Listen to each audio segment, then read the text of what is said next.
Sahabat Oase Rohani Katolik yang terkasih dimanapun Anda berada, apa kabar Anda semua? Semoga Anda tetap sehat, tetap penuh semangat, dan senantiasa bersyukur atas anugerah yang sudah Tuhan berikan kepada Anda. Dan janganlah lupa untuk senantiasa berbuat baik.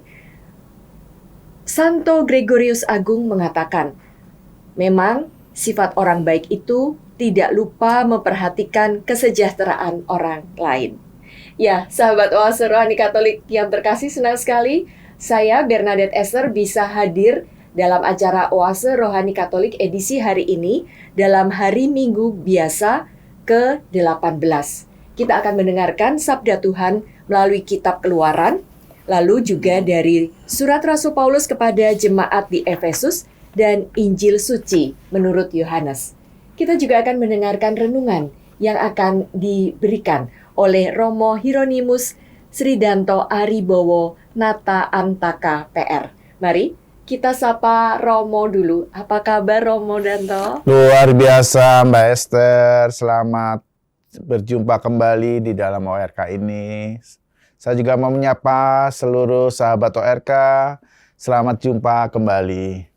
Ya Romo, terima kasih sekali atas kesediaan Romo Danto untuk menyapa dan senantiasa hadir dalam Oase Rohani Katolik. Di antara berbagai kesibukan Romo berkarya di Gereja Santo Thomas Rasul. Betul. Baik, sahabat Oase Rohani Katolik yang terkasih, kita mulai acara ini dengan doa yang akan dipimpin oleh Romo Danto. Monggo Romo. Sahabat Oase Rohani Katolik, mari kita satukan hati dan budi kita sebelum kita memulai renungan kita pada hari ini. Dalam nama Bapa dan Putra dan Roh Kudus, amin. Allah Bapa yang penuh kasih, kami bersyukur karena Engkau senantiasa meneguhkan kami melalui firman-Mu, melalui Ekaristi, melalui roti hidup yaitu Putra-Mu sendiri. Semoga dengan kehadiran Putra-Mu, kami senantiasa didorong untuk melakukan, bertindak, bekerja, merasa, dan berperilaku seperti Putra-Mu Yesus Kristus. Ajarlah kami untuk senantiasa melakukan hal-hal yang baik di dalam hidup kami sehari-hari, dan secara khusus semoga pada hari ini kami semakin dapat memuji dan memuliakan nama-Mu melalui pekerjaan dan tindakan kami sehari-hari ini. Demi Yesus Kristus Tuhan dan pengantara kami. Amin. Dalam nama Bapa dan Putra dan Roh Kudus. Amin. Sahabat Oase Rohani Katolik yang terkasih, antifon pembuka. Ya Allah, bersegeralah melepaskan aku. Menolong aku ya Tuhan. Engkaulah yang menolong aku dan meluputkan aku ya Tuhan. Janganlah lambat datang. Bacaan dari kitab Keluaran bab 16 ayat 2-4 dilanjutkan ayat 12-15. Di padang gurun Sin yang terletak di antara Elim dan Gunung Sinai, bersungut-sungutlah segenap jemaah Israel kepada Musa dan Harun. Mereka berkata, andai kata tadinya kami mati di tanah Mesir oleh tangan Tuhan, tatkala kami duduk menghadapi kuali penuh daging dan makan roti sepuas hati. Sebab kamu membawa kami keluar ke padang gurun ini untuk membunuh seluruh jemaah ini dengan kelaparan. Lalu berfirmanlah Tuhan kepada Musa, sesungguhnya aku akan menurunkan dari langit hujan roti bagimu. Maka bangsa itu akan keluar dan memungut tiap-tiap hari sebanyak yang perlu untuk sehari. Dengan cara itu, aku hendak menguji apakah mereka hidup menurut hukumku atau tidak. Aku telah mendengar orang Israel bersungut-sungut. Katakanlah kepada mereka, pada waktu senja, kamu akan makan daging, dan pada waktu pagi, kamu akan makan roti sampai kenyang. Maka, kamu akan mengetahui bahwa akulah Tuhan Allahmu. Pada waktu petang, datanglah berduyun-duyun burung puyuh, menutupi perkemahan mereka. Pagi harinya terhamparlah embun sekeliling perkemahan. Setelah embun menguap, tampaklah pada permukaan padang gurun sesuatu yang halus mirip sisik. Halus seperti embun yang membeku di atas tanah. Melihat itu, umat Israel saling bertanya-tanya, "Apakah ini?" Sebab mereka tidak tahu apa itu. Lalu berkatalah Musa, "Inilah roti yang diberikan Tuhan menjadi makananmu." Demikianlah sabda Tuhan. Syukur kepada Allah. Mazmur tanggapan dengan referen, Tuhan memberi mereka roti dari langit. Tuhan memberi mereka roti dari langit. Aku mau menuturkan hikmat yang telah kami dengar dan kami ketahui, dan yang diceritakan kepada kami oleh para leluhur. Kami mau meneruskannya kepada angkatan yang kemudian, puji-pujian kepada Tuhan dan kekuatannya. Tuhan memberi mereka roti dari langit. Maka ia memberi perintah kepada awan-awan dari atas dan membuka pintu-pintu langit. Ia menurunkan mana untuk dimakan dan memberi mereka gandum dari langit. Tuhan memberi mereka roti dari langit. Roti para malaikat menjadi santapan insan. Bekal berlimpah disediakan oleh Allah. Dibawanya mereka ke tanahnya yang kudus, ke gunung-gunung yang ia rebut dengan tangan kanannya. Tuhan memberi mereka roti dari langit. Bacaan dari surat Rasul Paulus kepada jemaat di Efesus, bab 4, ayat 17, dilanjutkan ayat 20 sampai 24. Saudara-saudara, di dalam Tuhan, aku menegaskan hal ini kepadamu. Jangan lagi hidup dengan pikiran yang sia-sia, seperti orang-orang yang tidak mengenal Allah. Kamu jangan hidup secara demikian. Kamu telah belajar mengenal Kristus, karena kamu telah mendengar tentang Dia dan menerima pengajaran di dalam Dia menurut kebenaran yang nyata dalam Yesus.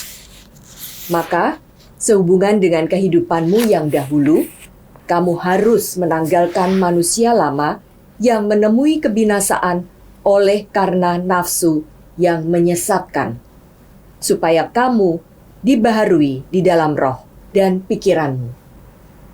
Hendaknya kamu mengenakan manusia baru yang telah diciptakan menurut kehendak Allah.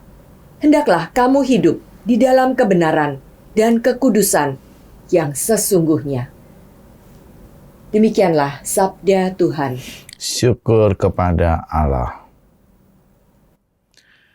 Haleluya, haleluya, haleluya. Haleluya, haleluya, haleluya. Manusia hidup bukan dari roti saja, tetapi dari setiap firman yang keluar dari mulut Allah.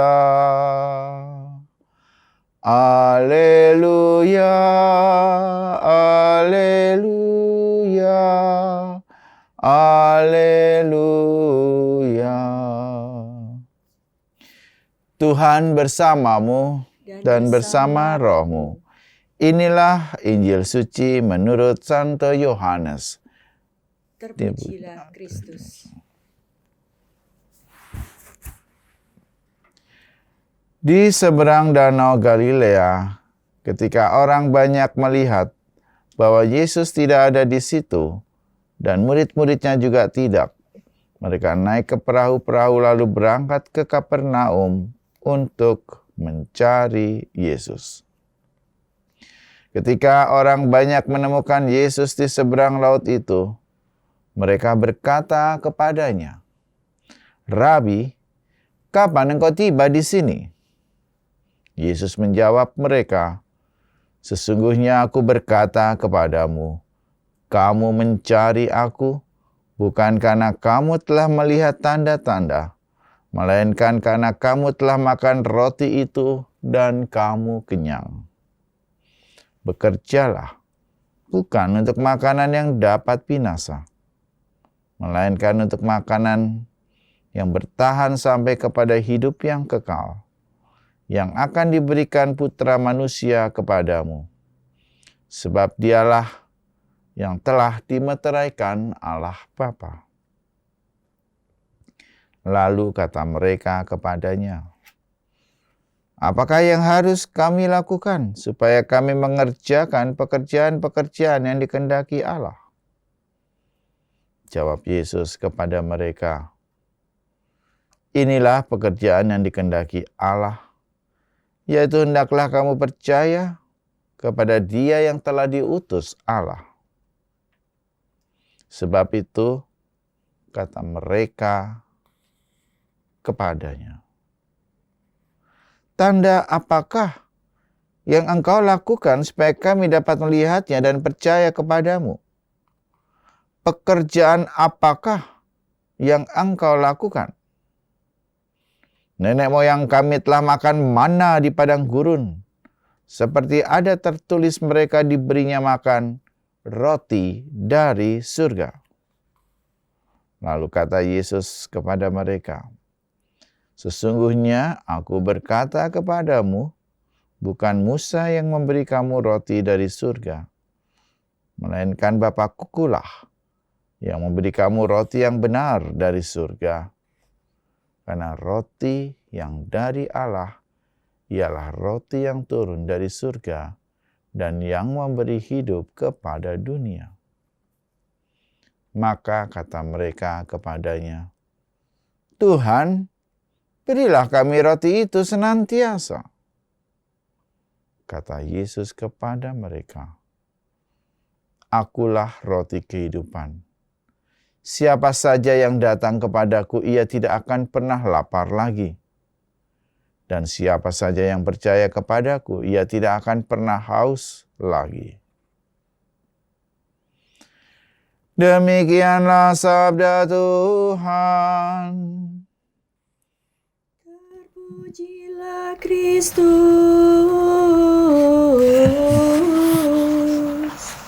Ya, Romo Danto, dari Kitab Keluaran tadi kita mendengar bahwa Tuhan akan menurunkan dari langit hujan roti bagi bangsa Israel yang bersungut-sungut karena kelaparan. Betul. Sedangkan dari surat Rasul Paulus kepada jemaat di Efesus, Paulus berpesan agar mereka menjadi manusia baru seperti kehendak Allah karena mereka telah mendengar dan belajar tentang Allah. Dari kedua bacaan tadi, apa inspirasi iman yang hendak Romo Danto bagikan kepada kami? Inspirasi imannya dapat kita temukan dalam Mazmur Tanggapan. Mazmur Tanggapan mengatakan Tuhan memberi mereka roti dari langit. Ya. Roti dari langit. Roti ini kita temukan kalimatnya di dalam bacaan pertama, yaitu mana. Inilah roti yang diberikan Tuhan menjadi makananmu. Di dalam bacaan kedua, tidak eksplisit disebut roti dari langit, tetapi sebuah bekal dari surga yang membuat mereka mempunyai perilaku yang baru. Kamu jangan hidup secara demikian, tapi karena kamu tidak mengenal Allah, kamu telah belajar mengenal Kristus. Jadi roti dari langit itu dalam bacaan kedua boleh disebut sebagai semangat seperti dan menyerupai Kristus. Begitu. Jadi kalau ditanya inspirasinya apa? Inspirasinya jelas dua bacaan ini berbicara mengenai dua hal yang baru. Kalau ada yang baru berarti ada yang lama. Di dalam kitab Keluaran yang disebut lama berarti adalah roti jasmani. Adalah suatu spirit dan semangat yang duniawi. Spirit dan semangat manusia yang lama. Apa itu? Nah, di sini disebut di padang gurun Sin, di antara Elim dan gunung Sinai. Ya, Spirit itu adalah bersungut-sungut. Orang Israel bersungut-sungut kepada Musa dan Harun. Andai kata tadinya kami mati di tanah Mesir oleh tangan Tuhan. Tak kala kami duduk menghadapi kuala penuh daging dan makan roti sepuas hati. Sebab kamu membawa kami keluar ke padang gurun untuk membunuh seluruh jemaah ini dengan kelaparan. Jadi bersungut-sungut, lalu kalau bahasa Jawa dersulau ya. Atau mengeluh ya. Itu semangat orang Israel pada saat itu. Maka firman Yesus kepada Musa, sesungguhnya aku akan menurunkan dari langit hujan roti bagimu. Dari langit. Mungkin paham perjanjian lama, langit itu dunia baru ya. Dunia yang terkait dengan surga, terkait dengan kerajaan, yaitu kerajaan Yahweh, kerajaan Allah, dan sebagainya. Jadi dalam kitab Keluaran kita melihat ada Israel lama yang bersungut-sungut, yang komplain, yang tidak puas, yang senantiasa menuntut banyak kepada Yahweh melalui Musa dan Harun. Lalu apa yang terjadi? Allah mendengarkan sungut-sungut ini. Katakanlah kepada mereka, pada waktu senja kamu akan makan daging dan waktu pagi kamu akan makan roti sampai kenyang. Maka kamu akan mengetahui bahwa akulah Tuhan Allahmu. Karena Allah mendengar sungut-sungut itu, kemudian Allah mau membuktikan bahwa sungut-sungutmu itu enggak perlu. Karena saya nanti akan memberikan roti sampai kamu kenyang. Tapi ingat ya, dengan pemberian ini kamu harus tahu bahwa akulah Tuhan Allahmu. Jadi pemberian roti dari langit itu mau menunjukkan eksistensi Yahweh. Supaya mereka tidak lagi hanya mengandalkan dirinya, mengandalkan jasmaninya, mengandalkan kelaparannya, bersungut-sungut dan sebagainya, tapi mengandalkan Allah. Akulah Tuhan Allahmu. Dan itu terjadi. Apakah ini?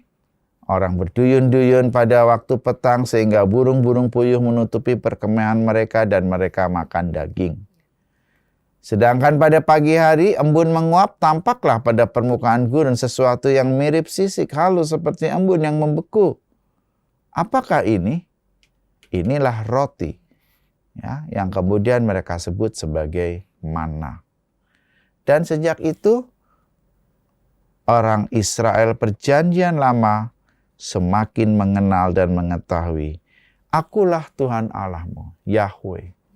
Dan diharapkan dengan semakin mengenal Tuhan Allah, mereka juga meninggalkan manusia lamanya itu ya, yang bersungut-sungut, yang mengeluh, yang banyak menuntut, menjadi yang semakin terbuka, yang semakin percaya, semakin beriman kepada Tuhan Allah, dan tidak banyak menuntut. Baik, Romo Danto, ini menarik sekali di ayat 4 ini, dikatakan bahwa bangsa itu akan keluar dan memungut tiap-tiap hari sebanyak yang perlu untuk sehari. Ini nampaknya diajarkan untuk tidak serakah ya Romo. Cukup hanya untuk sehari karena besok mereka akan mengambil lagi yang baru. Jadi tidak menimbun ya Romo. Kayaknya berbeda dengan dengan yang kalau sekarang ini kan orang, waduh kalau ada yang gratis ya sebanyak mungkin ditimbun. Iya, betul. Karena itu tidak bisa dilepaskan dari kalimat berikut. Dengan cara itu aku hendak menguji, mengetes, ya, melihat kembali apakah mereka hidup menurut hukumku atau tidak. Ya. Jadi ayat 4 ini memang mau mengatakan bahwa bangsa Israel harus berani untuk menahan diri. Belajar untuk tidak mudah komplain, belajar untuk hidup seturut kehendak Allah, belajar peduli kepada orang lain, dan dengan demikian mereka bisa melakukan kehendak Allah. Ya, jadi ayat 4 ini sebetulnya mau menjelaskan juga ayat-ayat sebelumnya, bahwa dalam ayat 3 digambarkan orang Israel adalah orang yang senang membanding-bandingkan. Dulu waktu di Mesir hidup kami seperti ini, sekarang kok seperti ini. Dulu waktu di Mesir kami tidak kekurangan makan, sekarang kami kelaparan. Dulu waktu di Mesir, dan orang yang membanding-bandingkan itu adalah orang yang dianggap tidak puas. Karena tidak puas, maka mereka juga membandingkan Allah. Allah yang dulu itu baik loh, Allah yang sekarang itu kok enggak baik. Allah yang dulu itu peduli pada kami, yang sekarang kok enggak. Jadi gara-gara kami ngikuti Allahmu, kami menjadi menderita dan lapar. Maka jawaban Allah jelas, ya. Aku akan memberi kamu makan roti sampai kenyang. Maka ketahuilah bahwa akulah Tuhan Allahmu. Aku bukan Allah seperti yang engkau pikirkan. Aku adalah Allah yang peduli. Peduli pada rasa laparmu, pada komplainmu, pada sungut-sungutmu.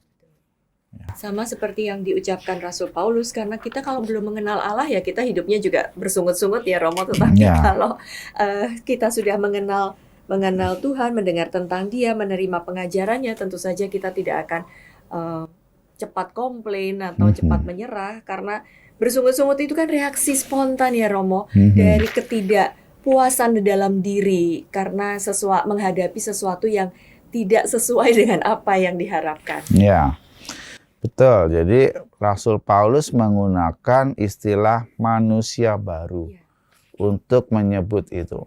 Ada manusia baru berarti ada manusia lama. Paulus menyebut manusia lama itu apa? Manusia lama adalah manusia yang menemui kebinasaan karena nafsu yang menyesatkan.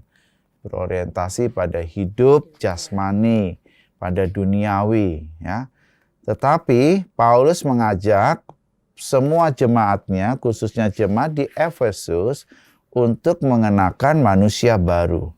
Manusia baru ini sebuah istilah, tetapi merujuk pada apa? Merujuk pada pengajaran Paulus yang mengatakan disebut manusia baru karena ia menuruti kehendak Allah. Disebut manusia baru karena ia harus hidup di dalam kebenaran. Disebut manusia baru karena ia mengikuti Kristus dan kekudusan yang sesungguhnya. Jadi di sini ada benang merah antara yang bacaan pertama dan bacaan kedua. Bacaan pertama melihat ada roti dari langit dan ada roti duniawi. Kalau Paulus melihat ada manusia lama dan ada manusia baru. Dua spirit ini mau menunjukkan bahwa yang harus kita kejar adalah, kalau dalam bacaan pertama, roti dari langit, kehendak Allah. Dalam bacaan kedua, yang harus kita kejar adalah manusia baru, yang hidup seturut kebenaran dan kekudusan menurut kehendak Allah. Lalu kesimpulannya apa? Kesimpulannya, baik kitab Keluaran maupun surat Rasul Paulus mengajak pendengarnya untuk memulai sebuah pertobatan. Yang disebut pertobatan adalah menjadi manusia baru menurut Paulus. Atau disebut pertobatan adalah kalau kita senantiasa hidup seperti roti yang diberikan Allah dari langit. Baik, Romo Danto, terima kasih untuk telah mengingatkan kepada kita semua bahwa mari sejalan dengan apa yang telah kita dengar tadi, kita mulai hidup yang baru, yang sesuai dengan kehendak Allah, menuruti perintahnya, hidup dalam kebenaran dan kekudusan yang telah diajarkan Allah. Mari, sekarang kita akan jeda sejenak untuk mengendapkan apa saja yang sudah Romo Danto sampaikan tadi. Setelah jeda, kita akan mendengarkan inspirasi iman dari Injil Suci menurut Yohanes. Tetaplah bersama kami.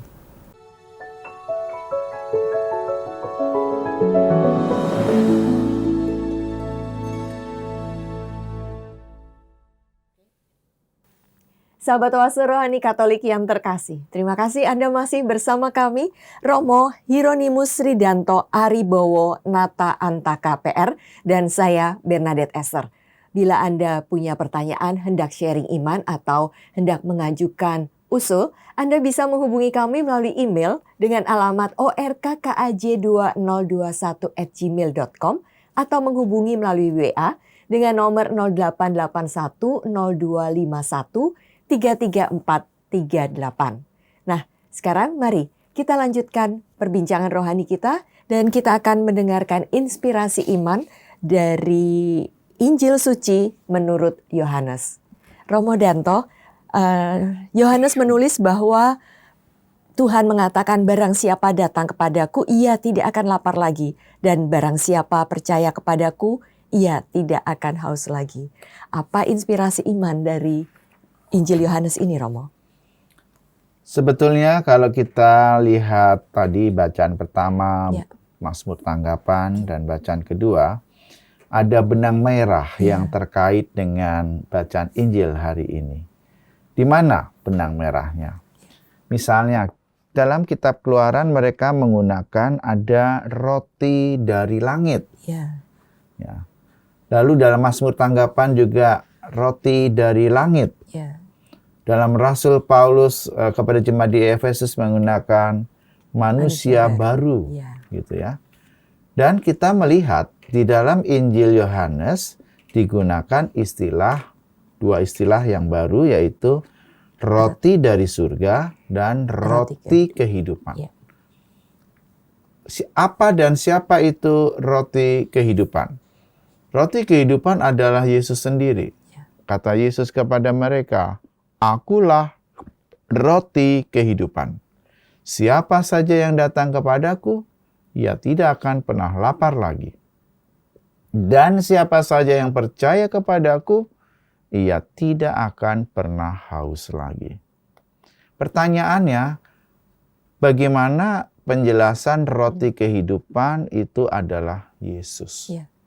Untuk bisa mengerti ini, kita bisa menggunakan istilah lain yang sampai saat ini kita hayati, kita hidupi, yaitu Ekaristi.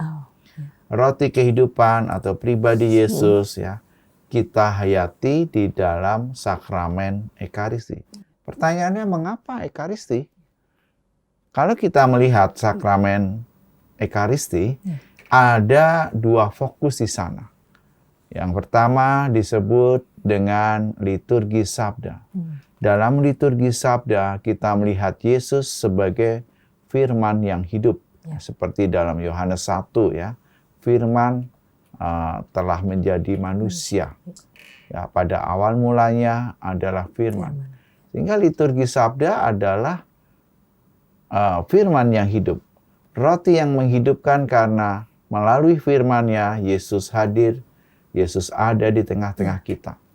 Bacaan-bacaan yang adalah teks-teks mati itu kini menjadi teks yang menghidupkan.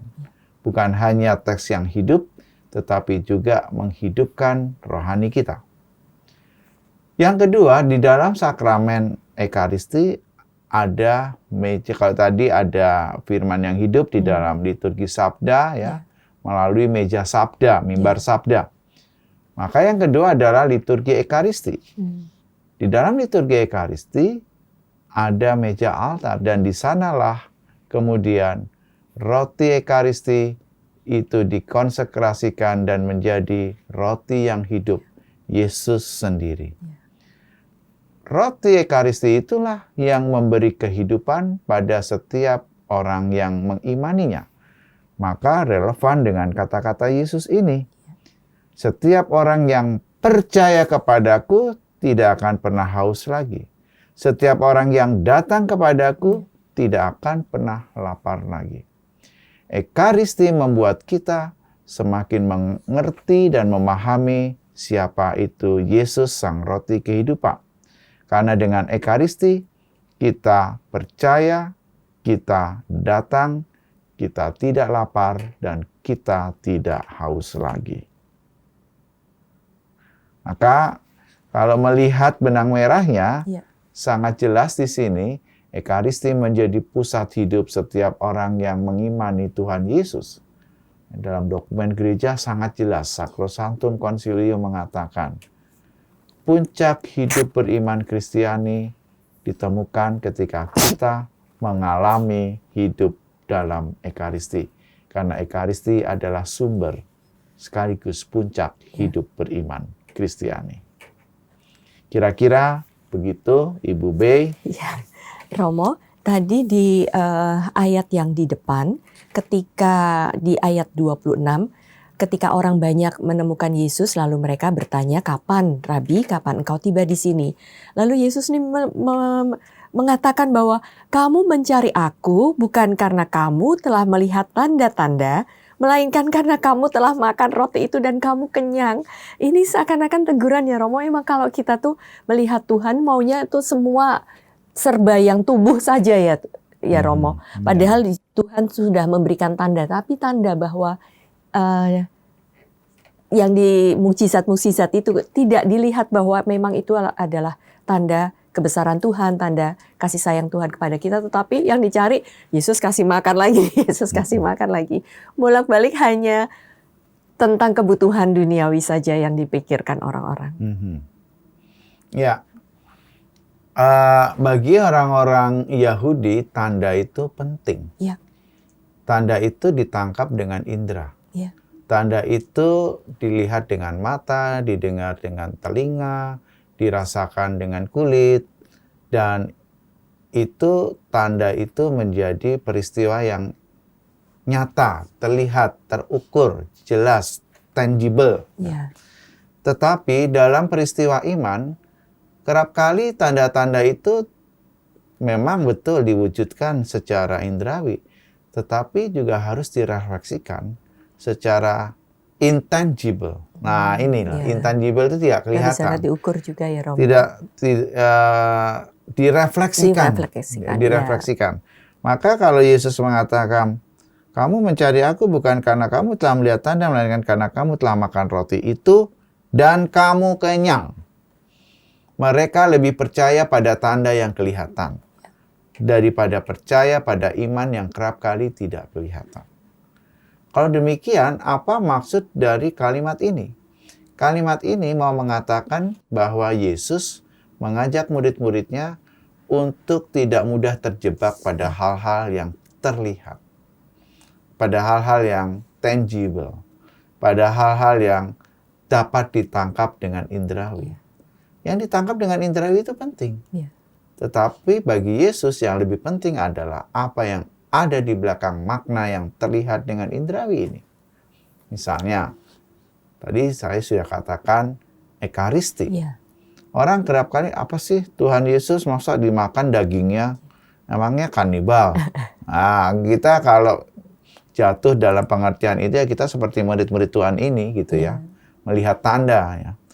Atau kenapa sih kita harus minum darah Tuhan Yesus? Kok jadi kayak vampir? Apakah kita orang Kristiani semuanya minum vampir? Kan enggak. Nah, padahal di sini maksudnya Yesus memberikan tubuhnya, maksudnya Yesus memberikan darahnya adalah Yesus memberikan dirinya seutuhnya. Kalau kita kan kekurangan darah mati, maka Yesus memberikan darah supaya kita hidup. Dia memberikan dirinya seutuhnya. Kalau kita kelaparan kan mati. Karena itu seperti orang Israel yang bersungut-sungut itu akhirnya diberi mana dan daging puyuh oleh Yahweh. Tapi kan tidak berarti bahwa kita pemakan daging, kita memakan, tapi Yesus memberikan tubuhnya seutuhnya dengan wafat di salib. Maka peristiwa Ekaristi adalah peristiwa kasih karena Yesus memberikan dirinya seutuhnya, memberikan tubuhnya, memberikan darahnya untuk menebus dosa manusia. Peristiwa salib yang terjadi 2000 tahun yang lalu itu selalu kita lakukan dalam setiap kita merayakan Ekaristi. Ekaristi adalah peristiwa kurban. Kurban Yesus disalib yang dulu terjadi, sekarang kita hadirkan kembali melalui tubuhnya dan darahnya. Karena itu, kalau di sini dikatakan bahwa melihat tanda itu adalah sekaligus menjadi eksistensinya. Hostia itu bukan hanya sekedar simbol tubuh Tuhan, tetapi hostia yang dikonseklir itu adalah Tuhan sendiri. Bukan hanya sekedar tanda, tapi juga apa yang ditandakan. Bukan hanya sekedar yang terlihat, tapi juga apa yang ada di belakang yang terlihat itu. Maka Ekaristi bukan hanya sekedar menjadi peringatan, tetapi menjadi peristiwa kehadiran. Kalau peringatan itu terjadi 2000 tahun lalu, sekarang tidak terjadi. Ya. Tetapi sebagai presensia, kehadiran, apa yang dulu terjadi sekarang hadir lagi. Setiap kali kita merayakan Ekaristi. Kira-kira demikian, Bu. Iya, Romo, terima kasih. Berarti dengan menerima Yesus sebagai roti hidup dalam Ekaristi, Romo, itu seperti memberi rahmat dalam hidup kita, memberi kekuatan sehingga bila kita mengalami kejatuhan melalui berbagai macam kesulitan hidup, kita menjadi kuat. Karena bukan hanya makanan saja secara fisik, tetapi ada kekuatan dari dalam. Yaitu rahmat Tuhan sendiri ya, Romo. Betul. Ya, jadi Ekaristi betul dia memberikan kekuatan secara rohani. Dia memberikan hidup disposisi batin yang semakin meneguhkan. Setiap orang Kristiani ketika dia menghadapi kesulitan, menghadapi problem, menghadapi krisis iman, krisis hidup, kembalilah kepada Tuhan dengan mengikuti Ekaristi. Ekaristi adalah sumber kekuatan hidup kita. Ekaristi adalah puncak hidup setiap orang yang beriman. Ya, baik. Romo Danto, terima kasih atas segala renungan yang Romo sampaikan kepada kami dan peneguhan iman. Sahabat Oase Rohani Katolik yang terkasih, kita sudah ada di penghujung acara. Kita akan mengakhirinya dengan doa penutup dan berkat Tuhan. Tetapi sebelum kita tutup sampai saat ini, mohon Romo Danto sekali lagi meneguhkan apa yang seharusnya kami lakukan setelah mendengarkan bacaan-bacaan atau firman-firman Tuhan pada hari ini. Terima kasih. Sahabat Oase Rohani yang terkasih, pada hari Minggu biasa ke-18 ini bacaan-bacaan mengajak kita untuk mengerti roti kehidupan. Yang pada kitab Keluaran disebut roti yang datang dari langit. Mana yang diberikan oleh Tuhan kepada orang-orang Israel. Dan di dalam surat Rasul Paulus kepada jemaat di Efesus, roti itu menghidupi, roti itu membuat kita menjadi manusia baru, manusia yang semakin mengenal Kristus dan mengikuti kehendak Allah. Dan itu ditegaskan kembali di dalam bacaan Injil, bahwa Yesus sendiri mengatakan dan berfirman, "Akulah roti kehidupan." Mungkin saat ini kita tidak tahu apa itu roti kehidupan, tapi setiap minggu kita merayakan Ekaristi. Ekaristi adalah jawaban atas roti kehidupan, di mana di dalam Ekaristi hidup kita bersumber, dan di dalam Ekaristi hidup kita sebagai orang Kristiani berpuncak. Di dalam Ekaristi kita mendengarkan di atas mimbar sabda firman yang hidup, tetapi sekaligus dari meja altar kita menyantap dan menyambut roti yang datang dari surga, yaitu roti Ekaristis. Semoga hidup kita sebagai orang Kristiani semakin diinspirasi oleh Ekaristi, semakin menjadi menyerupai seperti Kristus, semakin mengasihi, semakin bersaksi, dan semakin peduli seperti Kristus peduli kepada kita. Ya, terima kasih Romo Danto. Sahabat Oase Rohani Katolik yang terkasih, mari kita akhiri pertemuan kita pada hari ini dengan doa penutup dan berkat Allah melalui Romo Danto. Sahabat Oase Rohani Katolik, mari kita akhiri perjumpaan kita ini dengan mempersatukan hati dan doa penutup dalam kesempatan ini. Atas nama Bapa dan Putra dan Roh Kudus, amin. Allah Bapa yang penuh kasih, kami bersyukur boleh merenungkan makna roti yang hidup, roti dari surga, roti yang dari langit di dalam bacaan-bacaan hari ini. Semoga roti dari surga yang kami jumpai dalam Ekaristi, roti yang bersifat ekaristis ini, senantiasa mendorong dan meneguhkan kami menjadi umat-Mu yang semakin beriman, semakin bersaksi, semakin peduli dan mengasihi.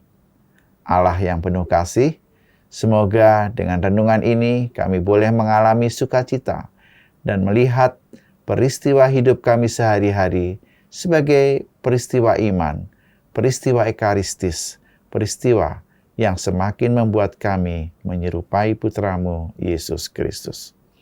Kemuliaan kepada Bapa dan Putra dan Roh Kudus, seperti pada permulaan, sekarang, selalu, dan sepanjang segala abad. Amin. Dalam nama Bapa dan Putra dan Roh Kudus. Amin. Sahabat Oase Rohani Katolik yang terkasih, dengan demikian usai sudah acara kita pada hari ini. Selamat melanjutkan aktivitas Anda. Saya Bernadette Esther dan saya Romo Sridanto Aribowo. Kami berdua pamit undur diri. Sampai jumpa pada acara Oase Rohani Katolik edisi berikutnya. Salam.